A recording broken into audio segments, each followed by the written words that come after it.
Olá chicos, como estão? Bem-vindos à aula para a primeira série do ensino médio da Rede Estadual de Goiás. Este é o projeto Seduc em Ação, que com programas diários leva até vocês conhecimentos complementares ao trabalho do seu professor na sua escola nesse momento de isolamento social. Eu sou a professora Luciana e hoje nós vamos ver na língua espanhola algumas adivinhas, em espanhol, adivinanças, um conteúdo importante para a primeira série do ensino médio. Vamos aqui comigo? Bom, a expectativa de aprendizagem para essa aula é identificar o vocabulário de adivinanças relacionadas a animais e aprender os nomes.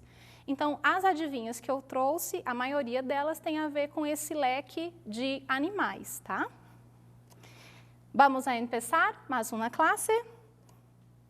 Bom, apesar de ser algo assim tão comum na nossa vida, né, adivinhas, piadinhas e outros nomes que a gente acaba colocando, é um gênero textual, tanto na língua espanhola, na língua inglesa, na língua portuguesa. E quais são as características ou qual é a conceituação desse gênero textual?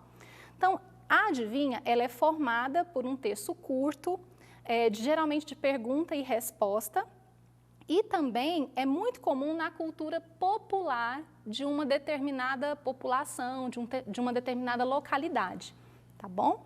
E isso é passado muitas vezes oralmente de geração para geração. Agora, por que é interessante nós estudarmos as adivinhas dentro de uma língua estrangeira? Porque é uma forma de você aprender léxico, né, que são as palavras, vocabulário, e é uma maneira mais dinâmica de você tentar ver um pouquinho da cultura daquele local. Coloquei uma primeira aqui, nós temos duas pontuações aí, a primeira ali é uma vírgula, que em espanhol nós falamos coma, e do lado a gente tem um ponto. E aí a vírgula fala, vamos com mais calma, ¿sí? Então, vamos com calma. Por quê? Porque geralmente a gente usa a vírgula para fazer pequenas pausas. E o ponto final, né, bem objetivo. No, hasta aqui, no mais chegamos. Então, não, até aqui, pronto, acabou, não vamos continuar nesse assunto. A segunda, né, apesar de ter um desenho aí bem infantil, nós vamos pegar aqui a questão gramatical, a parte da escrita. Então, se lo escribes como es, se você escreve como é a palavra, soy de la selva el rei, sou o rei da selva. Então, já vai colocando aí no seu imaginário, que mesmo na língua portuguesa, é o mesmo animal, o rei da selva. Se lo escribes al revés, soy tu Papá Noel. Nossa, o que é isso, professora? Então, escribes al revés. Al revés é escreve ao contrário. Se você escrever ao contrário, soy tu Papá Noel. Então, a gente tem que pegar aqui essa expressão, Papá Noel. Noel, al revés, ao contrário, ó, león. Então, a adivinha tem a ver com o animalzinho león em espanhol. Esta outra. La palavra Paris empieza com P e termina com T. Verdadeiro ou falso? Provavelmente, quando a gente vê uma adivinha dessa forma, nós vamos todos pensar nessa palavra. Ela está em minúsculo para poder combinar com as outras, tá? Apesar da gente saber que é um país. Aí aqui, ó, Paris empieza com P, vale, está correto. E termina com T, aí todo mundo vai pensar que é essa palavra, Paris, e vai falar falso, né? Não, Paris não termina com T. Só que na realidade, não está perguntando da palavra Paris, está perguntando da palavra termina. Então, vamos voltar aqui, ó. A palavra Paris empieza com P. Começa com P? Começa. E termina, né? A palavra termina, começa com T. Entenderam? Então, suprimiu a palavra empieza, a palavra começar. Então, nesse caso, aqui é verdadeiro.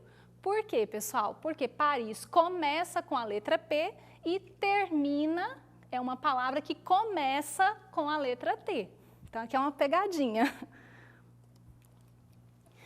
Este outro aqui, ó. Las 5 vocales en su nombre lleva. Então, as 5 vogais, as 5 vogais estão presentes nesse nome.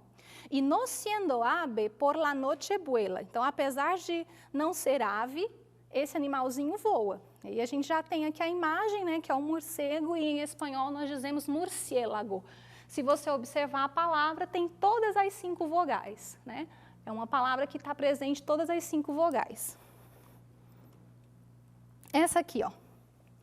Antes huevecito. Então, bem no iniciozinho era apenas um ovo. Depois, capulito. Depois, um casulo.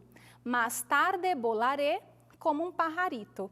E assim que termina o processo, né, esse animal aqui, ele vai voar como se fosse um pássaro. A gente tem aqui a imagem de uma borboleta, e em espanhol, borboleta, nós falamos de mariposa, sim? Então, só recapitulando, vamos rever aqui. Vou voltar todas. Nós temos a adivinha que falou do leão, né? Se lo escribes como es, soy de la selva el rey. Se lo escribes al revés, soy tu Papá Noel. Então, a dinâmica aqui está em ver a palavra ao contrário. Al revés é ao contrário. Você vê aqui a expressão Papá Noel, pega a palavra Noel e lê ao contrário, león. E aí a gente tem o resultado, né? A resposta. Essa daqui, né? Las 5 vocales. Então, as 5 vogais. Você vai achar todas as 5 vogais na mesma palavra. Então, as 5 vogais em seu nome está. E mesmo não sendo ave, à noite esse animal voa. A gente tem aqui a imagem, é o morcego, em espanhol, murciélago, uma palavra masculina, por isso que tem aqui o artigo el. E a última, né, nós temos aí a borboleta, que em espanhol é mariposa. Antes huevecito, después capulito, más tarde volaré como um pajarito. Então, no iniciozinho, né, desse processo de transformação é apenas um ovo, depois está no casulo, e ao final dessa transformação, o que acontece com a borboleta, né, com aquele casulo, vira uma linda borboleta. A gente vê muito isso nos processos de ensino, né, para falar que a gente passa por todos os processos, que é importante esses processos, e aqui a gente vê acontecendo com a borboleta. Bien, chicos, espero que ustedes tenham gostado, sim? Não saiam daqui, não saiam daí, pois após o intervalo nós vamos ter uma aula maravilhosa com a professora Dani, professora de língua portuguesa. Fiquem aí ligadinhos, tá bom? É uma aula importantíssima para a primeira série do ensino médio. Hasta luego e não se olviden, quédate em casa, sim? Hasta luego.